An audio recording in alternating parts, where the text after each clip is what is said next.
Bom dia, moçada, tudo bem com vocês? Aqui quem vos fala é o professor Eugênio Bastos, canal Geogênio, a serviço dos alunos que gostam de estudar e passar em concursos. Moçada, vamos fortalecer o canal, se inscrevam no canal, dê aquele like, compartilhe o vídeo e ajude o professor Eugênio Bastos a democratizar o ensino da geografia. Moçada, no nosso encontro de hoje, eu irei falar sobre um momento de grande tensão que a Rússia está vivendo nesse exato momento em função da ameaça de eclodir no seu território uma guerra civil. Então nós vamos analisar esse contexto do porquê está ocorrendo um movimento que caminha no sentido de uma guerra civil, se esta guerra civil irá acontecer ou não, ou se apenas é uma cortina de fumaça para poder esconder o fracasso da invasão russa ao território ucraniano. Espero que vocês gostem do nosso encontro. Havendo qualquer dúvida, deixe a sua pergunta na parte dos comentários, que eu terei o máximo prazer de respondê-la. Então, moçada, a imprensa começou a noticiar ontem que Prigozhin, o líder do grupo Wagner, que é um grupo paramilitar, ou seja, um exército privado que existe na Rússia, então ontem, Prigozhin, ele fez duras declarações, inclusive publicando nas redes sociais, fazendo acusações não só ao ministro da Defesa, mas ao alto comando militar da Rússia, de estar mentindo para o Putin e para o povo russo a respeito da guerra que ocorre nesse exato momento lá na Ucrânia. Então, inclusive, também acusando o exército russo de ter realizado ataques contra membros do grupo Wagner, numa ação que, segundo ele, foi covarde e matou dezenas de militares do grupo Wagner. Então, o Prigozhin, que é o líder, podemos assim dizer, do grupo Wagner, que desempenhou um papel importante nessa guerra da Ucrânia, não só desempenhou, o grupo Wagner ainda desempenha um papel importante na guerra da Ucrânia, inclusive sendo responsável por parte das mais importantes vitórias que os russos obtiveram em território ucraniano, inclusive a tomada da cidade de Bakhmut, agora algumas semanas atrás. Porque se você pegar o histórico desse conflito, que se arrasta por mais de um ano, quase um ano e meio, você vai perceber que as principais vitórias militares obtidas pelos russos tem a participação direta e indireta do grupo Wagner, que é um grupo paramilitar composto por milhares de combatentes. Eles formam uma tropa, uma força especial, são militares muito bem treinados, na verdade são mercenários que em boa parte exerceram a função de militares, ou seja, já tinham treinamento militar, e aqueles que não tinham receberam um excelente treinamento militar, tornando-se, podemos assim dizer, até numa espécie de tropa de elite, com combatentes muito bem preparados e que desempenharam um papel muito importante até o momento na guerra da Ucrânia. Então, o que acontece? Depois da tomada de Bakhmut, o Prigozhin anunciou que no dia 25 de maio iria tirar umas férias, então iria retirar de Bakhmut boa parte dos militares do grupo Wagner, deixando a ocupação da cidade sob responsabilidade do exército russo. E ele disse também, e assim cumpriu, que deixaria alguns militares em Bakhmut para dar apoio também ao exército russo, até mesmo porque a Ucrânia já vinha anunciando há algum tempo uma contra-ofensiva em todo o frente sul e leste da Ucrânia. Então, o que aconteceu nesses últimos dias foi o endurecimento das críticas que o Prigozhin fez, não só ao Ministério da Defesa, assim como ao alto comando militar russo, inclusive pedindo a cabeça dos seus líderes por estarem mentindo para o povo russo da seguinte forma: ele, inclusive, podemos assim dizer, jogou M no ventilador, ou seja, jogou merda no ventilador. Vamos dizer abertamente que é uma palavra que não tem nada a ver, faz parte do nosso vocabulário, né? Quando o cara faz algo do gênero, normalmente a gente diz jogou merda no ventilador, e jogou. Então, ele começou com uma retórica, com um discurso, né, com um depoimento de que o governo russo mentiu, que depois de 2014 a Ucrânia não atacou nenhuma cidade até então controlada pelos dissidentes ou pelos movimentos, entre aspas, separatistas russos na região de Donbás. Então, e isso aí já começou, né, de certa forma, colocar, vamos dizer assim, uma imagem extremamente negativa, até mesmo porque a gente sabe, e não pode negar, que o Putin é mentiroso. Normalmente, o pessoal que exerce cargos de governo, em alguns casos, quando tem essa tendência de ser ditador, e o Putin é ditador, e ninguém vai negar isso, então ele é mentiroso, dizendo que a Rússia enviou soldados para a Ucrânia para defender os russos que vivem na Ucrânia dos ataques do exército regular da Ucrânia. Como se lá do lado ucraniano tivesse algum idiota que chamasse a Rússia para uma guerra direta, tendo a plena consciência de que a Rússia tem um dos melhores exércitos do mundo, não só em número, assim como em equipamentos militares. A discrepância, a diferença entre o poder bélico da Rússia e o poder bélico da Ucrânia era enorme. Então não tinha o porquê do governo ucraniano chamar a Rússia para uma guerra aberta, porque seria suicídio. Qualquer um gozando das suas faculdades mentais não faria isso, porque é coisa de maluco, é coisa de doido.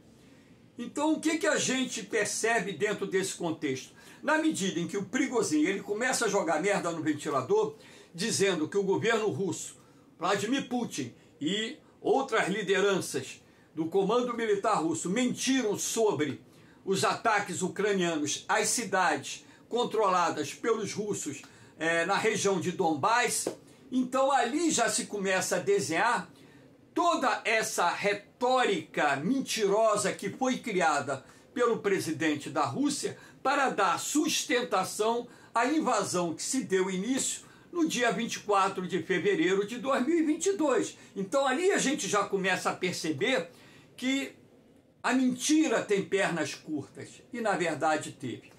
E o Prigozhin também disse que os comandantes militares, o Ministério da Defesa e o alto comando militar não estão dizendo a verdade sobre o fronte, a linha de combate, chegando a dizer, inclusive, que nesse exato momento em que está se processando a contraofensiva ucraniana, que a Rússia está perdendo mais de 1.000 soldados por dia e que os ucranianos estão avançando. Isso também é verdade, porque as informações que chegam através de diversos canais, não só no YouTube, assim como também por diferentes meios de comunicações, indicam que a Ucrânia está tendo progresso na contraofensiva que teve início no dia 4 de junho, já reconquistando dezenas de quilômetros quadrados em várias frentes.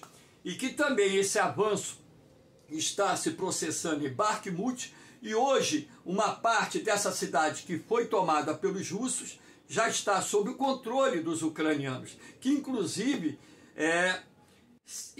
praticamente cercaram a cidade de Bakhmut, porque eles avançaram por dois lados, preparando o terreno para a tomada dessa cidade, que afinal de contas está quase totalmente destruída. Então, além disso, o Prigozhin também falou que o alto comando militar russo mentiu sobre a Frente Norte. A Frente Norte ela se estabelece logo no início da guerra, quando também os russos invadiram, utilizando o território da Bielorrússia para tentar chegar a Kiev, inclusive se aproximaram e entraram na periferia de Kiev, ou Kiev, como queiram chamar o nome da capital ucraniana. E sendo assim, ele disse que o exército russo sofreu uma vergonhosa derrota no fronte norte, que a retirada daqueles que sobreviveram, né, não foi uma retirada estratégica, foi uma derrota vergonhosa que humilhou o exército russo na frente norte ou no fronte norte. Razão pela qual os russos, inclusive, não só abandonaram a frente norte, como também abandonaram a frente nordeste, porque sofreram pesadas derrotas no campo de batalha e concentraram seus esforços nas frentes leste e sul, onde, inclusive, ainda hoje se faz presente as forças armadas russas que estão há meses combatendo com o exército ucraniano. Então, o Prigozhin também falou que eles estão escondendo não só o quantitativo de mortos, porque o número que está sendo anunciado na Rússia é bem inferior do que aquele que realmente acontece, e ele tem informações do fronte, e essas informações, no meu entendimento do Prigozhin, elas são muito mais confiáveis do que as informações que vêm do alto comando militar russo, do Ministério da Defesa russa e dos comandantes militares russos, que inclusive o Prigozhin disse que não estavam contabilizando os mortos e que só iriam contabilizar os mortos depois que a guerra chegasse ao fim, porque não interessava naquele exato momento informar o número de mortos para a nação russa, para que as pessoas tivessem conhecimento sobre a quantidade de russos que já morreram na frente, ou seja, nos campos de batalha, nos diversos frontes que existem entre o exército ucraniano e o exército russo. Então, o Prigozhin ele pediu a cabeça de alguns membros do alto escalão militar russo. Ele, a princípio, não criticou abertamente o presidente Putin, ele declarou que não tinha nada contra o Putin. O que ele queria era a deposição de alguns comandantes do Ministério da Defesa, do Alto Comando Militar, para que ele pudesse conversar com essas pessoas, inclusive pedindo que o Putin entregasse eles para que ele pudesse conversar, porque, segundo o Prigozhin, eles são responsáveis pelo fracasso das operações militares que a Rússia vem desprendendo em território ucraniano. Então é dentro desse contexto que acabou surgindo esse momento de grande tensão, de ebulição em território russo, que está à beira de uma guerra civil, que de repente pode ou não acontecer. Vamos esperar as próximas horas, os próximos dias. É claro que o grupo Wagner, a gente tem que entender, não tem poder bélico suficiente para enfrentar o exército russo, que é composto de mais de 1 milhão de combatentes, muitos equipamentos militares, e eu acho que seria uma guerra de curta duração e que o grupo Wagner seria massacrado. Aqueles que não se rendessem seriam, consequentemente, mortos, e até mesmo aqueles que se renderem no campo de combate, provavelmente ou serão condenados à prisão perpétua ou serão executados por traição. A gente tem que ter essa ideia dentro do contexto do momento político atual, que está acontecendo no território russo. Aqui, para que vocês tenham uma ideia, nós temos um mapinha da Federação Russa. Por que eu estou colocando esse mapa da Federação Russa? Para mostrar que a Rússia é um retalho composto por várias repúblicas. Aqui nós temos 14 repúblicas assinaladas em verde. Aqui nós temos nessa cor, onde o dedo está assinalando, os oblasts, que são estados, províncias da Rússia, e por aí vai. Então temos aqui territórios autônomos, enfim. Então a Rússia, na verdade, é um retalho, que também é composto por vários grupos étnicos. Então, uma guerra civil, de repente, no território russo, nesse momento, poderia desencadear movimentos nacionalistas de cunho separatistas, como já ocorreu um tempo atrás lá na Chechênia, que mergulhou, inclusive, a Chechênia numa guerra civil que deixou centenas de milhares de mortos na década de 1990, e por aí vai. Então é dentro desse contexto que eu estou mostrando a vocês o mapa da Federação Russa, porque essa guerra civil poderia, de certa forma, estimular os movimentos separatistas nacionalistas existentes na Rússia e, de repente, fragmentar o território russo. Eu, particularmente, acho pouco provável essa fragmentação do território russo.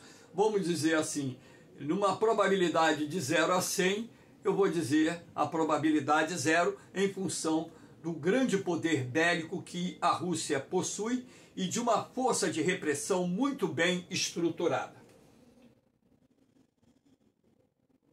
Aqui nós temos a imagem do Prigozhin. Claro que essa imagem não é recente, essa imagem tem algumas semanas atrás. O objetivo aqui é mostrar o Prigozhin, que é o grande líder do grupo Wagner, com alguns dos seus combatentes. Lembrando que esses combatentes recebem um excelente treinamento militar, formam, de certa maneira, uma tropa de elite que desempenhou e ainda desempenha um papel importante na guerra entre a Rússia e a Ucrânia. Aqui nós vamos ver os principais personagens, né, que estão, vamos dizer assim, no topo desse momento crítico que a Rússia está passando. O Prigozhin, que é o líder do grupo Wagner, né, inclusive aqui ele já está num quartel em Rostov. A cidade de Rostov foi tomada hoje pelo grupo Wagner. Claro que ali existiam também quartéis do grupo Wagner, e eles tomaram sem nenhum combate, pelo menos foi o que a imprensa está divulgando. Tomaram a cidade, é uma cidade relativamente grande que fica nas proximidades da fronteira com a Ucrânia. Aqui é o Sergei Shoigu, que é o ministro da Defesa da Rússia, e o Prigozhin quer a cabeça do Shoigu, chamando-o inclusive de incompetente e responsável pelo fracasso, e responsável também por mentir, não contar a verdade ao Putin e muito menos à nação russa sobre o que está acontecendo realmente na guerra com a Ucrânia, escondendo inclusive do povo russo o número de baixas reais que o exército russo tem sofrido no campo de batalha. E aqui também nós temos o Valery Gerasimov, que é do alto comando militar da Rússia, que ele também quer a cabeça, né, também acusando ele de ser responsável por ter ordenado um ataque contra o grupo Wagner, que inclusive matou dezenas de combatentes do grupo agora recentemente.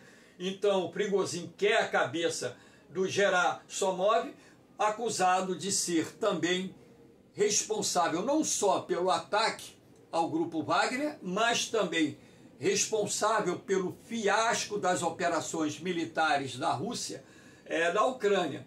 E aqui o presidente da Rússia, o Vladimir Putin, que inclusive hoje, no sábado de manhã, bem cedo lá na Rússia, né?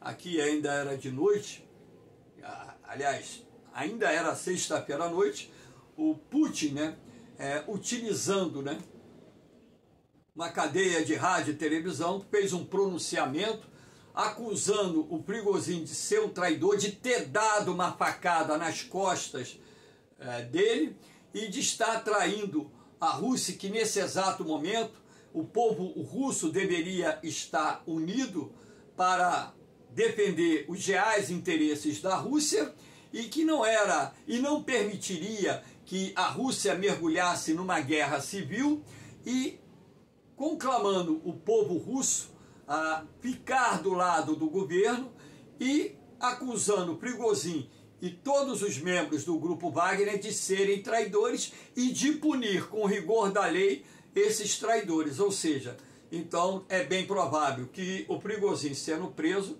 ele acabe sendo executado.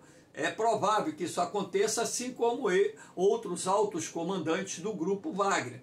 Então, desde que também não se chegue, um consenso, uma negociação, um acordo, e também há uma possibilidade, e eu acho isso uma possibilidade verdadeira dentro da minha linha de raciocínio, tá?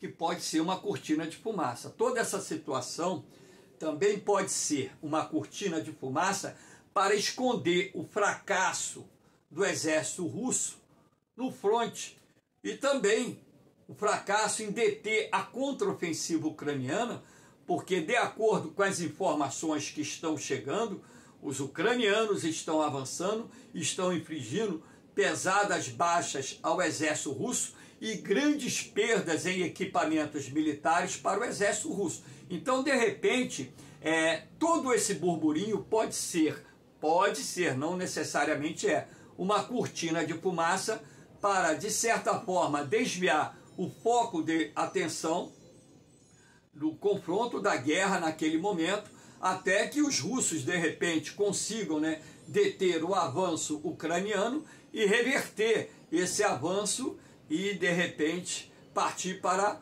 uma nova ofensiva. A gente não sabe, porque na guerra existem inúmeras estratégias e a propaganda e contra-propaganda, elas funcionam muito bem. Mas também eu entendo, e eu concordo que o Prigozhin, o desejo dele é ser presidente da Rússia. No meu entendimento pessoal, isso não é ninguém que está me dizendo, isso não provém de leitura sobre a biografia do Prigozhin, sobre a questão política dele, mas sim em cima das declarações que ele tem feito há meses. Se eu reunir as declarações todas que ele fez nesses últimos meses, dá um forte entendimento que há um desejo escondido do Prigozhin assumir a presidência da Rússia. Agora, o Prigozhin é um cara que ele goza de relativo prestígio dentro da Rússia. Inclusive, com militares lá em Rostov, os militares do exército russo, batalhões do exército russo em Rostov, não manifestaram nenhuma resistência à entrada do grupo Wagner na cidade. Então não houve uma troca de tiros. E o Prigozhin, reunido com comandantes, com generais, coronéis do exército russo, as imagens que foram publicadas hoje pelos veículos de comunicações mostram ele reunido com comandantes militares russos que estão apoiando ele dentro dessa retórica para retirar o Shoigu do Ministério da Defesa e também poder, vamos dizer assim, o presidente Putin, reestruturar o alto comando militar e o Ministério da Defesa, colocando pessoas que, segundo o Prigozhin, devem ser mais competentes para comandar essa guerra contra a Ucrânia, que nesse momento está sendo desastrosa para a Rússia. Aqui nós temos essa imagem, de blindados lá em Moscou, o Kremlin, está cercado por carros de combate militares pró-Putin, os principais prédios do governo, enfim, o Congresso russo, está tudo protegido por carros de combate militares. O acesso a Moscou hoje, nesse exato momento, está sofrendo um forte controle militar, porque é o temor, porque o Prigozhin falou que ia lá em Moscou pegar os caras. pegar o Shoigu e o Gerasimov, e falou que ia pegar os caras, tá entendendo? Eu acho que não vai porque ele não é maluco, tá entendendo? Mas é aquilo que eu disse, é a cortina de fumaça, é o discurso para, vamos dizer, testar o apoio dele frente às Forças Armadas, enfim. Então, como tudo está muito recente, nós ainda precisamos de mais algumas horas para ver o desfecho dessa crise que pode levar a Rússia a uma guerra civil.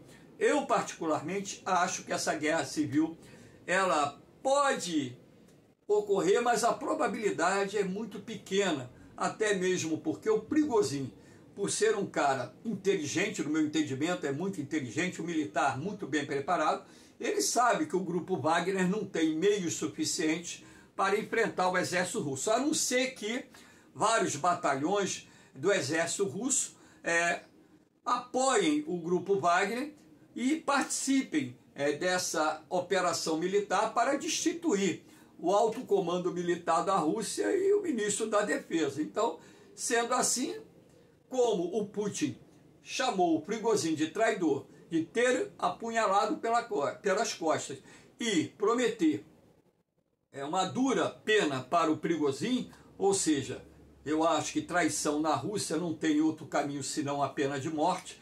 Então pode ser que essa cortina de fumaça não venha a ser uma cortina de fumaça, venha estar de fato pautada em fatos verdadeiros e não fatos para distrair a atenção do público e existir um confronto armado dentro do país envolvendo grupos pró e contra o Putin. Isso pode acontecer? Pode. Eu acho pouco provável, mas não tenho bola de cristal para afirmar que não acontecerá. Aqui nós temos um blindado do grupo Wagner, aqui é a cidade de Rostov, militares do grupo Wagner controlando a cidade de Rostov, inclusive o próprio Prigozhin no dia de hoje, sábado, disse que alguns helicópteros da Força Aérea Russa e do Exército Russo foram abatidos pelo grupo Wagner por atacarem posições desse grupo. E falou que tantos outros que forem enviados serão também derrubados pelo grupo Wagner.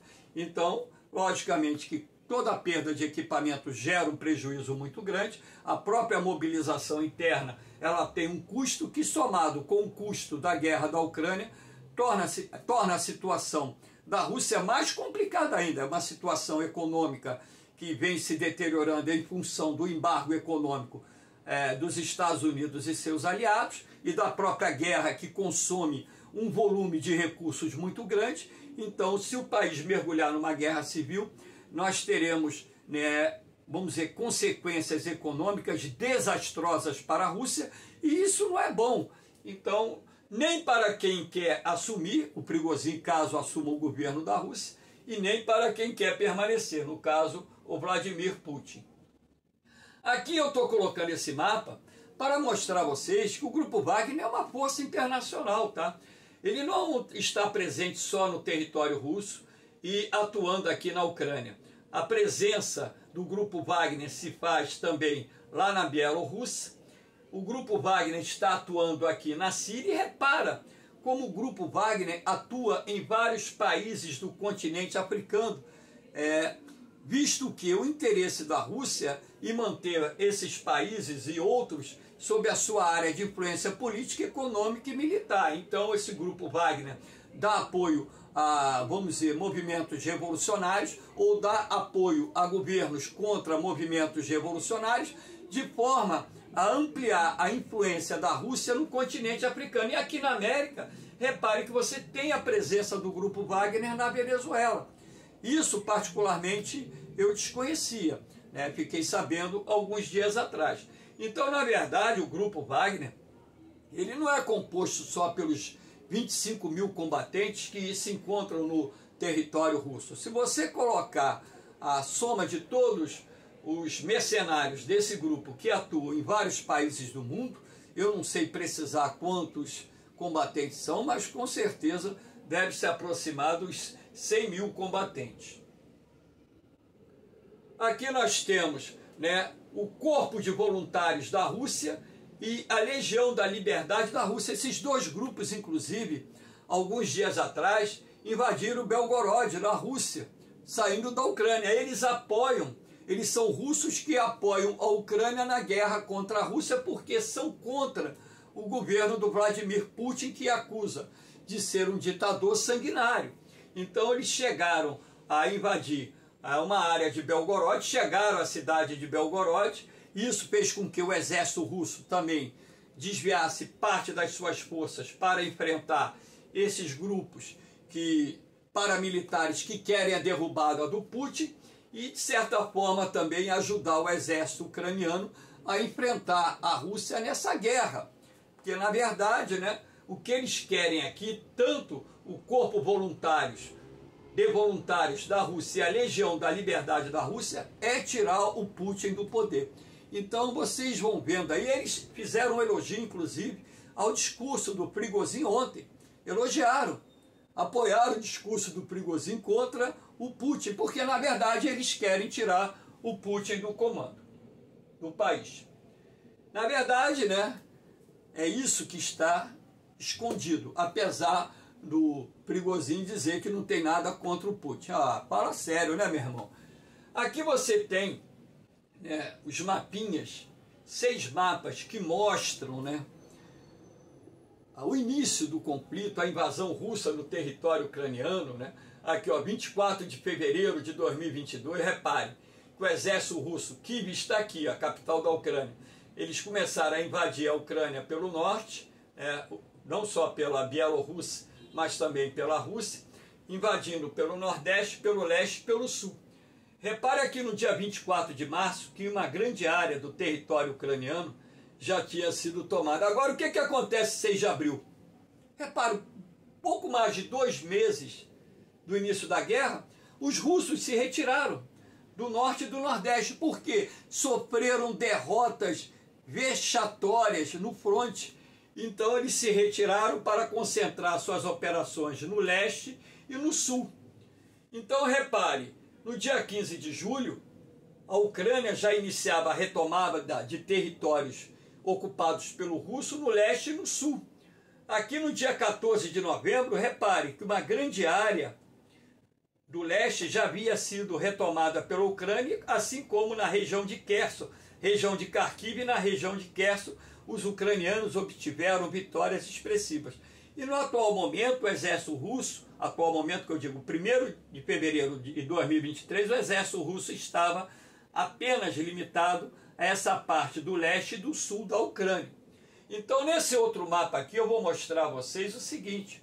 Nesse exato momento, nós temos aqui, nessas setas azuis, a contraofensiva ucraniana que está avançando, mesmo que lentamente. Ela está avançando porque está guerreando contra um poderoso exército, né? Então, em várias frentes aqui, ó, Bakhmut está sendo retomada progressivamente pelos ucranianos, Makaravka também está próxima de cair, passar para as mãos dos ucranianos, Lobkov também está próximo de cair, passar para as mãos dos ucranianos, enfim. Então você tem aqui, né, em várias frentes, o exército ucraniano avançando. Claro que o exército ucraniano, ele se preparou durante muito tempo para essa contraofensiva. Há meses que nós estamos acompanhando esses preparativos. Claro que para isso eles receberam muito armamento dos Estados Unidos, da Inglaterra, da França, da Alemanha, de outros países da OTAN, do Japão e tantas outras nações. São mais de 30 nações ajudando militarmente a Ucrânia. Também os militares ucranianos sendo treinados, principalmente pelo exército dos Estados Unidos, né? Enfim, então militares sendo muito bem preparados para poder, no momento em que partissem para a segunda grande contraofensiva, a primeira foi o ano passado, a segunda começou agora no dia 4 de junho, eles pudessem progressivamente retomar territórios que foram ocupados pelo exército russo. Então, eu fiz essa passagem da guerra da Ucrânia com a Rússia, mas vou chamar a atenção de um aspecto sobre o Prigozhin. O Prigozhin é da extrema-direita. Então, na minha opinião, é melhor ter o Putin na presidência do que o Prigozhin. Porque o risco de uma guerra nuclear é mais do que real se o Prigozhin assumir o governo da Rússia. Porque nos seus discursos, ele defendeu, meses atrás, o uso de armas nucleares na Ucrânia. E contra todo e qualquer inimigo. E ele defende a reconstituição do território da antiga União Soviética. Então é muito perigoso o Grupo Wagner, que é um grupo paramilitar de extrema-direita, um grupo de mercenários, assumir o controle, o governo da Rússia. Eu acho que ninguém quer isso, apesar de que uma guerra civil na Rússia iria enfraquecer um pouco mais o poder russo no que diz respeito à guerra contra a Ucrânia, mas caso o Prigozhin saia vitorioso numa guerra civil, com apoio de parte do exército da Rússia, isso teria um custo enorme para o mundo e o risco eminente de uma terceira guerra mundial. Então, moçada, espero que vocês tenham gostado dessa pequena análise sobre o quadro atual da crise que vem ocorrendo na Rússia, com a ameaça de uma guerra civil. Dê aquela força, apoie aí o canal, se inscreva no canal, compartilhe o vídeo, indique o canal ao amigo, porque o canal GeoGênio ele tem um único objetivo, é democratizar o ensino da geografia, se transformando numa ferramenta de apoio a você jovem, a você adulto, que está se preparando para fazer um concurso. Valeu, moçada! Um beijão no coração de vocês, um forte abraço! Fique com Deus, eu vou, mas eu volto, hein?